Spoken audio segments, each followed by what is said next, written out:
Sinakop ng broadcast network na TV5 ang dating CNN Philippines Network.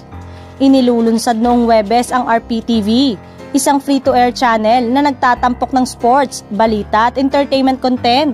Ang kumpanya ng media na pinamunuan ni Pangilinan sa isang pahayag noong Huwebes ay nagsasabing ibo-broadcast nito ang lahat ng laro ng Philippine Basketball Association o PBA kabilang ng 3x3, D-League at iba pa. Maglalabas din ito ng iba pang sports content tulad ng Premier Volleyball League at ang mga laro ng Gilas Pilipinas, ang Philippine Men's National Basketball Team.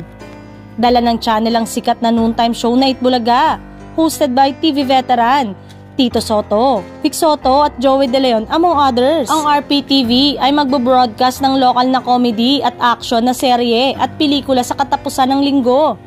Kasamang live sports, mapapanood din ng mga manonood ng balita at public service show ng mamamahayag na si Ted Filon, personalidad na si DJ Chacha at ang wanted sa radyo ni Senator Raffy Tulfo.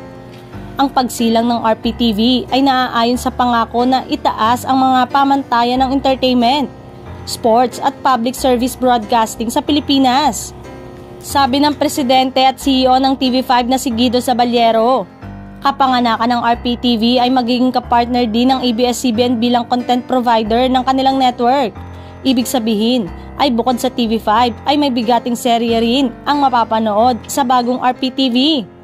Ang hakbang na ito ng TV5 ay magpapakita ng layunin nitong palawakin pa ang presensya nito sa industriya ng TV na minsang pinangungunahan ng ABS-CBN Corporation. Maaalalang ang TV network na pinamumunuan ng Lopez ay nawala ng free-to-air matapos na baliwalain ng nakarang administrasyon ang kahilingan nitong i-renew ang prangkisa sa 2020. Pumirma ang ABS-CBN ng block time leasing deal sa TV5 noong 2022 para maipalabas ang ilan sa mga palabas nito at may kontratang 5 taon.